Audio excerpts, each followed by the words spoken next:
12টার মধ্যে বাসা ছেড়ে দিতে হবে। সেটা হোটেল ইন্টারকন্টিনেন্টালে যারা দুর্নীতিবাদ ছিল বিএসএল এরাই নোটিশ দিয়েছে। এখন আমাদের দাবি হচ্ছে হোটেল ইন্টারকন্টিনেন্টালে যারা দুর্নীতিবাদ, যাদের নামে মিথ্যা যত রকমের আপনার দুর্নীতি, সিন্ডিকেট, গাড়ি কেলেঙ্কারি যত রকমের অভিযোগ আছে প্রথম সারির মিডিয়া থেকে সকল মিডিয়াতে বিচার করতে হবে, পাবলিশ হয়েছে। এখন আমাদের দাবি হলো এই দাবিটা যেন মেনে নেওয়া হয় যে যারা দুর্নীতিবাদ, যারা সিন্ডিকেট এবং কি অন্যায়ের সাথে যারা জড়িত তাদেরকে সুষ্ঠু বিচারের আওতায় আনা হবে। তাদেরকে সুষ্ঠু বিচারের আওতায় এনে সর্বোচ্চ শাস্তি প্রদান যেন আমাদের বর্তমান সরকার করে এবং সেন্ট্রাল সমন্বয়কের কাছে আমি হাত জোর করতেছি, আপনারা এই বিষয়টি দ্রুত সহকারে দেখবেন। আপনি বলেন, আপনাকে কেন গ্রেফতার করা হলো, কি কারণে করা হলো, আপনি বলেন। জি বলেন। থ্যাংক ইউ ছাত্র সমাজ এবং সাংবাদিক ভাইরা যারা এসেছেন। আমরা স্টুডেন্ট, আমরা যে আন্দোলন করছি দুর্নীতির বিরুদ্ধে, আন্দোলন করতে গিয়ে আজকে একটা আমাদের দাবি দাবা ম্যানেজমেন্টের কাছে দেওয়ার কথা ছিল। সেই দাবি দাবার প্রেক্ষিতে আমরা যখন অর্গানাইজ হই ছাত্র সমাজ, তখন আমাকে হুমকি দেওয়া হয় এই হোটেলের ভিতর থেকে। হোটেলের ইউনিয়নের নেতারা আমাকে হুমকি দেয়। আমি তখন রমনা থানায় একটা জিডি করি।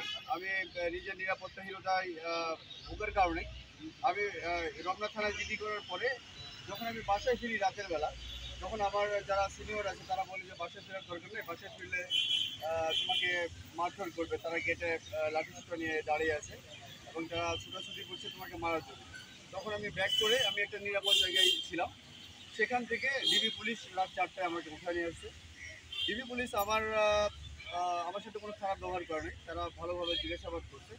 কিন্তু আমি আমার এই শ্রমিক কর্মচারী যারা অত্যাচারিত এবং যারা বেআইনিভাবে চাকরি তারা চাকরি পেয়েছে এবং চাকরি থেকে হোটেল থেকে বের করে দিয়েছে, তাদের চাকরি পুনর্বহাল চাই, এটা দিতে হবে। আর যারা দুর্নীতিগ্রস্ত তাদেরকে সবাইকেই এই হোটেল থেকে বের করে দিতে হবে। দুর্নীতির প্রমাণ সহকারে আমাদের কাছে আছে এবং ছাত্র সমাজের কাছে আছে এবং আপনারা জানেন যে সাংবাদিক ভাইদের কাছেও আছে, মিডিয়ার কাছেও আছে। আরেকটা দাবি, এই ইন্ডিয়ান জিএম কালকে থেকে এই হোটেলে আর থাকবে না এবং এমডি এখান থেকে চলে যাবে, অশ্বনী নায়ক চলে যাবে। এবং আমার বিরুদ্ধে যারা অভিযোগ করছে তাদের কেন অভিযোগ করলো তাদের বিচার আমি দাবি করি। তাদের বিচার করতে হবে। Thank you. জনগণ, ছাত্র, ওভারঅল সবার উদ্দেশ্যে আমি একটা মেসেজ দিতে চাই। ভোর 4টা থেকে একজন মানুষকে তুলে নিয়ে আসা হলো, এটার কোনো ব্যাখ্যা কেন দিল না? এটার কি কোনো দায় নাই প্রশাসনের? আর আমাদের দেশের প্রশাসন কি এভাবেই চলবে? আর এটা কেন করলো? আমরা সকাল থেকে আজকে সারাদিন এই থানা থেকে ওই থানাতে কেউ কোনো সুনির্দিষ্ট ব্যাখ্যা দিল না। কেন দিল না? তাকে অ্যারেস্ট করা হইতেই পারে। যদি অ্যারেস্ট করে থাকে তাহলে তার সুনির্দিষ্ট ব্যাখ্যা দেবে। এই কারণে তার অভিযোগ এটা আছে, আমরা এই থানায় আছি। কিন্তু আজকে এখন বাজে 6টা, গতকালকে ভোর 4টার সময় অ্যারেস্ট করা হয়েছে। আজকে 6টার সময় তারা চাপে পরে স্বীকার করতে বাধ্য হইলো যে এখানে আছে, তারা 10 মিনিট সময় চাইলো। তাহলে কেন? তারা কি সবকিছুই চাপের মুখে পরেই করবে? তাহলে আমাদের এই দেশটা স্বাধীন করে আমরা যে এত রক্তের বিনিময়ে আমরা কষ্ট করে যে অর্জন করলাম, সেই অর্জনটি সম্পূর্ণ বৃথা চলে যাবে? আর আমাদের দেশটাকে এভাবে চলবে? সবার কাছে আমার এই প্রশ্ন, সবাই এই বিষয়টা দেখবে।